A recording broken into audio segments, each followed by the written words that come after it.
Salah.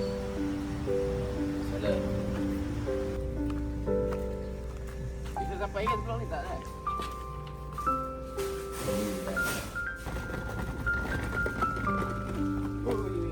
Ini tarik ni. Tarik je tarik. Oh dia memang tegak. Pengen. Dia. Thank you.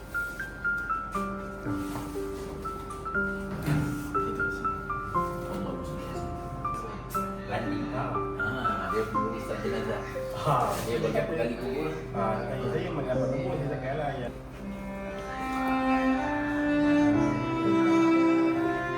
Assalamualaikum warahmatullahi wabarakatuh. Saya Bilal Burhan daripada Masjid Raudatul Jannah. InsyaAllah pada hari ini pihak masjid telah menerima 10 set pengurusan jenazah lah daripada Yayasan Adi Azhar. InsyaAllah kami bagi pihak masjid mengucapkan jazakallahu khairan katsira banyak-banyak kepada pihak yayasan yang telah menyumbangkan 10 set, dan pihak masjid kebetulan memang dengan kehabisan stok. Jadi alhamdulillah secara tak langsung Allah dah anugerahkan satu yayasan lah yang membantu untuk menghantarkan set-set jenazah ni. InsyaAllah pihak kami juga mengucapkan ribuan terima kasih kepada para penginfak yang telah menginfak pada Yayasan Adi Azhar dan sebenarnya sampai kepada masjid-masjid yang berkenaan. Saya dipahamkan di dalam set ni terdapat kain kapan yang belum dipotong lah, dan kami pihak masjid memang mengalu-alukan kain yang sedemikian kerana kita dapati saiz jenazah ni kadang-kadang tak sama. Kita boleh dapat jimat kain lah dekat situ, insyaAllah. Dan insyaAllah sama-samalah kita mendoakan kepada yang memberi infak ni, mudah-mudahan sentiasa dimurahkan rezeki kepada mereka dan akan sentiasa terus membuat kebajikan pada yayasan-yayasan yang berkaitan lah, insyaAllah.